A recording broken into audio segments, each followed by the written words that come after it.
Hello दोस्तों, स्वागत है आप सभी का हमारे चैनल में। चलिए शुरू करते हैं आज की कहानी। दिनेश शाम को जब घर आया उसने घंटी बजाई। निशा ने दरवाज़ा खोला। निशा को धकेलता हुआ अंदर आया। दोनों बेटियां सो रही थी। डॉक्टर से मेरी बात हुई है, कल जांच के लिए चलना है। अगर लड़की हुई तो एबॉर्शन की डेट ले लेंगे, दिनेश ने लगभग निर्णय सुनाते हुए कहा। जब तीसरी बार निशा गर्भवती हुई तो निशा की सास ने स्पष्ट कह दिया था, देख बेटा दिनेश, मुझे इस बार पोता ही चाहिए, वरना मुझसे बुरा कोई नहीं होगा। निशा तीसरी बार बच्चा नहीं चाहती थी, किंतु दिनेश और उसके परिवार की जिद के कारण उसे मानना पड़ा। किंतु वह एबॉर्शन किसी भी हालत में नहीं चाहती थी। इसी बात को लेकर दोनों पति पत्नी ने झगड़ना शुरू कर दिया। चाहे लड़का हो या लड़की, मैं एबॉर्शन नहीं कराऊंगी।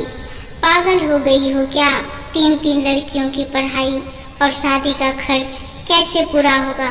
दिनेश ने गुस्से में कहा। क्यों, लड़का होने पर क्या खर्च कम हो जाएगा क्या?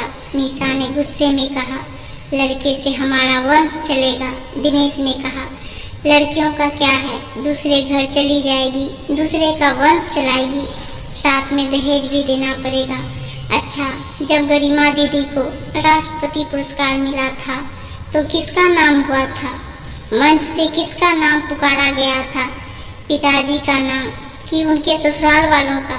पेपर में गरिमा दीदी के साथ पिताजी की फोटो देखकर आप कितने खुश थे। आपने ही कहा था, देखो मेरी बहन ने मेरे परिवार, मेरे माता पिता का नाम रोशन कर दिया।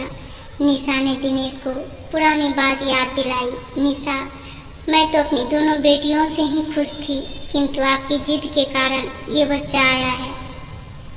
अब ये लड़का हो या लड़की, उसे अच्छे मन से स्वीकार करो, निशा ने दिनेश को प्यार से समझाते हुए कहा। लेकिन मम्मी कैसे मानेगी? मम्मी का डर दिनेश के चेहरे पर साफ दिख रहा था। निशा ने कहा, तुम उसकी चिंता मत करो, मैं उनसे बात करूंगी। रात को निशा ने अपनी सास से कहा, मम्मी, पंडित जी का फोन आया था, कह रहे कि अगर एबॉर्शन करवाया तो दिनेश की जान को खतरा है। राहु मंगल के साथ कोई ऐसा योग बन रहा है। इतना सुनते ही निशा की सास सत्ते में आ गई। नहीं बेटा, हम एबॉर्शन नहीं कराएंगे, चाहे बेटा हो या बेटी।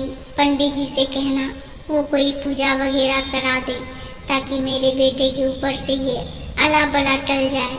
निशा की सास ने कहा, जी मम्मी जी, मैं पंडित से कह दूंगी। निशा मन ही मन मुस्कुरा रही थी। मम्मी, कल ये डॉक्टर के पास जाने की कह रहे थे।